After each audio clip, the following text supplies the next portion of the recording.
Hello and welcome to another anime lore and theory video. I'm Shergog, your host, and today I will take a look at Ainz Ooal's character build and I will analyze his job classes and what each of them does, as well as reveal a hidden class not even listed on the character sheet, as well as speculate a bit about further hidden abilities of our overlord. But before we're going to take a closer look at any of this, let me quickly thank my Patreons for supporting this channel and say my thanks to all users of the YouTube thanks function for making one-time donations. And with that said, let's take a look at the topic at hand. Ainz Ooal has many classes that define his power, his build and playstyle. But before I'm going to analyze the different classes of him, I want to give you a general overview of how classes worked in Yggdrasil online. Because in this game, neither character build, nor leveling up, nor the different classes were actually shown and explained to the player from an official side. So while, for example, in Monster Hunter, you can actually see the weapon tree of any greatsword or lance that you can potentially build. And just like in Civilization, you can just view the tech tree of, let's say, the Information Age, despite still being in the Stone Age. Players in Yggdrasil Online, in contrast to this, could not see which of the many different classes are even available. But one could just select from their starting class and then see the requirements for the level up into another class that they desire. So unless certain prerequisites are fulfilled, certain classes would not even be displayed to the players. And we will get to this later. But for now I want to illustrate to you that there were also two distinct types of classes. Ratio levels are tied to the very being of the player. For example, you need to be an undead and a skeletal mage in order to level up the same class. But you could choose various different job classes, such as smith or necromancer, without actually being born as a necromancer or a smith. But even those classes would have certain barriers to entry, such as, for example, you need a certain amount of smithing skill or smithed a certain amount of daggers in order to unlock the smithing class. And there were also more than 2000 different classes to choose from. And lastly, there's also a distinction between basic, advanced and rare classes. Basic classes, such as fighter, would reach up to level 15. Rare classes would require a basic class and could be leveled up to 10 levels. And finally, rare classes would only hold 5 levels and require levels in basic and advanced classes. Finally, instead of being able to undo levels or respec into different levels in exchange for money or points, one would lose 5 levels if one is killed, which then could be regained or redistributed by leveling up again. And depending on how the players choose to level up, they would reach either the same build or try out another class with different skills and powers. And with that said, let's take a closer look at the various job and species-specific classes that Ainz Ooal holds. And the first is Skeleton Mage. As the name suggests, this is the most basic class for undead casters, and likely the class Ainz Ooal also started the game with. The Skeleton Mage offers basic spells and is a considerable step down from the Overlord that we know, which is much higher up in the class tree of the game. The only other Skeleton Mage that holds significance in the story of Ainz Ooal so far, besides Ainz Ooal of course, has been Titus Annaeus Secundus, the chief librarian of the Great Tomb's Forbidden Library of Ashurbanipal. The next class shown to us is Elder Lich, which is very likely an advanced class that maxes out at 10 levels. So just like Iguva 41, Ainz Ooal once was an Elder Lich too, and Elder Liches can cast spells of higher tiers, and they are also able to control lesser undead. It is also consistently mentioned that they have a rather large mana pool for their level, alongside with various basic undead abilities, such as being immune to exhaustion, immune to poison and disease, immune to ice and electric-based attacks, as well as greatly resistant to piercing damage and still fairly resistant to slashing damage, but in turn more susceptible to blunt fire and holy damage, just like the majority of undead in general. This class is then further improved upon by the class of Overlord, which maxes out at 5 levels and can therefore be considered to be a rare class, with significant requirements to unlock it. It in turn would grant Ainz Ooal various bonuses and considerably more powerful abilities, such as Undead Control, Undead Strengthening, or enhanced Death Magic abilities. It is also likely a prerequisite to unlock the even rarer and hidden Eclipse class. Since we know that Ainz Ooal has spent 40 levels in species-specific classes, 10 levels are still unaccounted for, and I therefore theorize that some of them, if not all, might have been spent in the class of Night Lich, which apparently is the missing link between Elder Lich, who are somewhat in their 20s level-wise, and Overlords, who can only be unlocked after reaching the level of 80.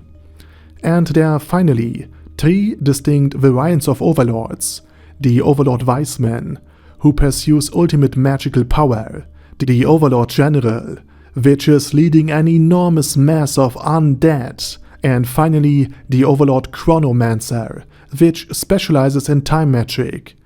Given that Ainz Ooal has displayed abilities that could fit in all 3 of these categories, we can't say for sure in which of them Ainz Ooal has put his own faith and character build. But I would say that it is either the Overlord General or likely the Overlord Wiseman. But again, just look at the duel with Gazev. We can't rule out the Overlord Chronomancer at all. And finally, Call Greater Thunder, the spell Ainz Ooal frequently employs in order to cause massive damage, is considered a signature spell of all Overlords. And with that said, we move on to the job class of the Overlord description. And with that said, we move on to the job classes of our Overlord. And the first class is Necromancer, and it, like Elder Lich, is likely also an advanced class, meaning that in the 60 job levels that Ainz Ooal had acquired, there should be a basic class with another 15 levels spent in order to unlock the Necromancer class, maybe something like Dark Acolyte or something like this. Regardless whether or not this theory holds true, a Necromancer is a person that holds control and mastery over the undead. This type of job class is used to expand the numbers and the power of the undead Ainz Ooal has agency over.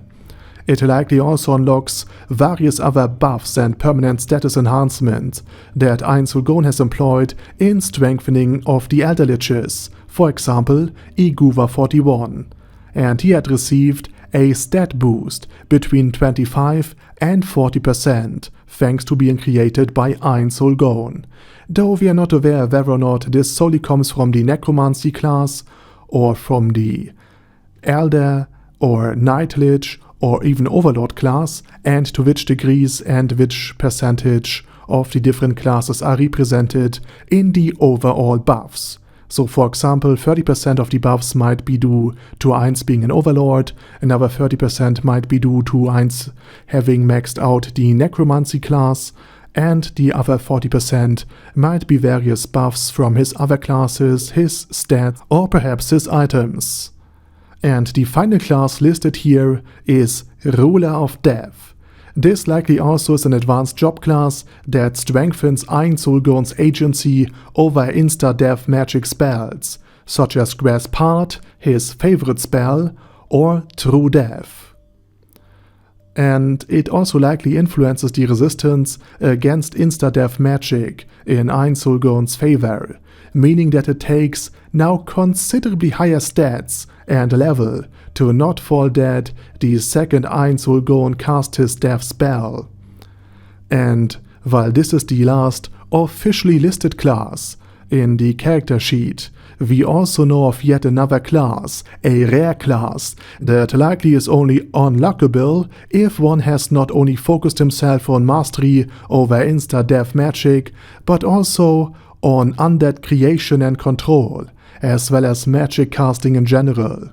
It is the rare eclipse class that Ainz Ooal has unlocked, and it is the very class, and the 5 levels Ainz Ooal has spent in it, that finally allows him to access his strongest and most potent skill.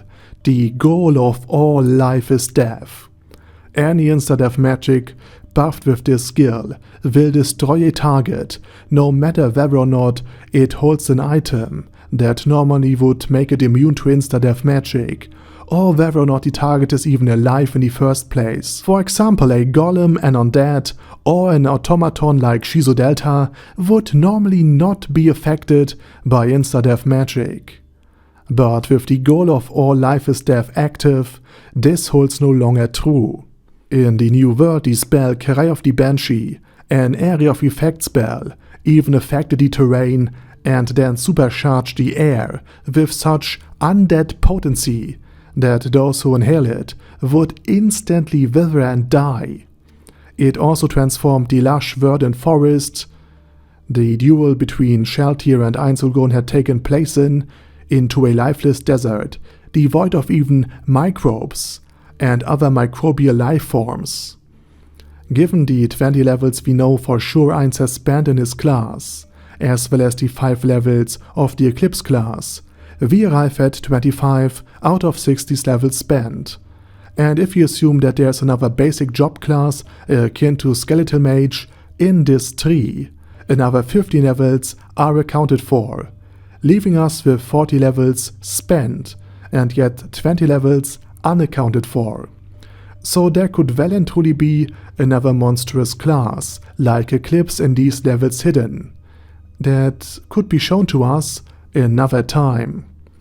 It is also speculated that one of these job classes, potentially another rare class, is attunement to and mastery over very rare items, or even world-class items, since Ainz Ooal is an avid collector of all things rare and precious, so it would make sense that Ainz could enhance or unlock further abilities of world-class items, from things like lowering the cooldown of the abilities to the point of enhancing the very damage, or making his world-class item more damaging against certain targets, like dragons for example.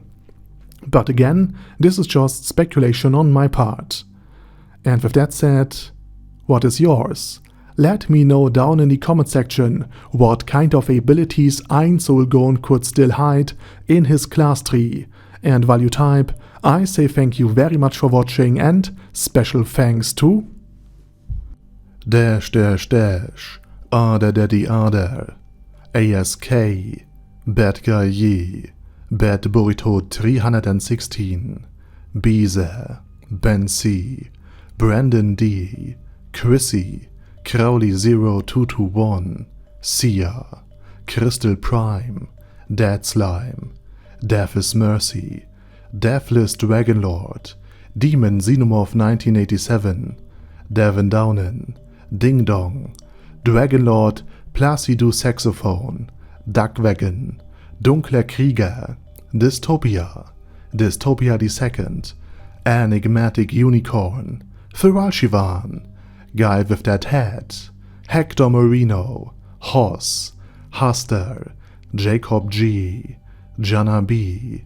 Jason, J. Morris, Chromius, Kyle R, Lee K. Long, Legendarius, Lelouch Britannia Viffy Mustache, Lexus Fox, Lord Nishikian Rai, Lord Touch Me, Loverazor, Mervek, Mr. Shoes, Mr. Tweaker, Michael R, Michael Y, Nope, Oh Hell No, Normal Toad, O'Kill, Overlord General Gasper, Paddy Pantum, Personage, Primus 11, Rhinomere, Q&A Karakos P, Shergox's Daddy, Shadow Lightning Wolf, Shrine Keeper, Super Tier Magic Batista Bomb, Supreme Cheese, Staris, Ted, Texas Deer, The Orc Warboss, Rocket Smasher, T.E. Wang,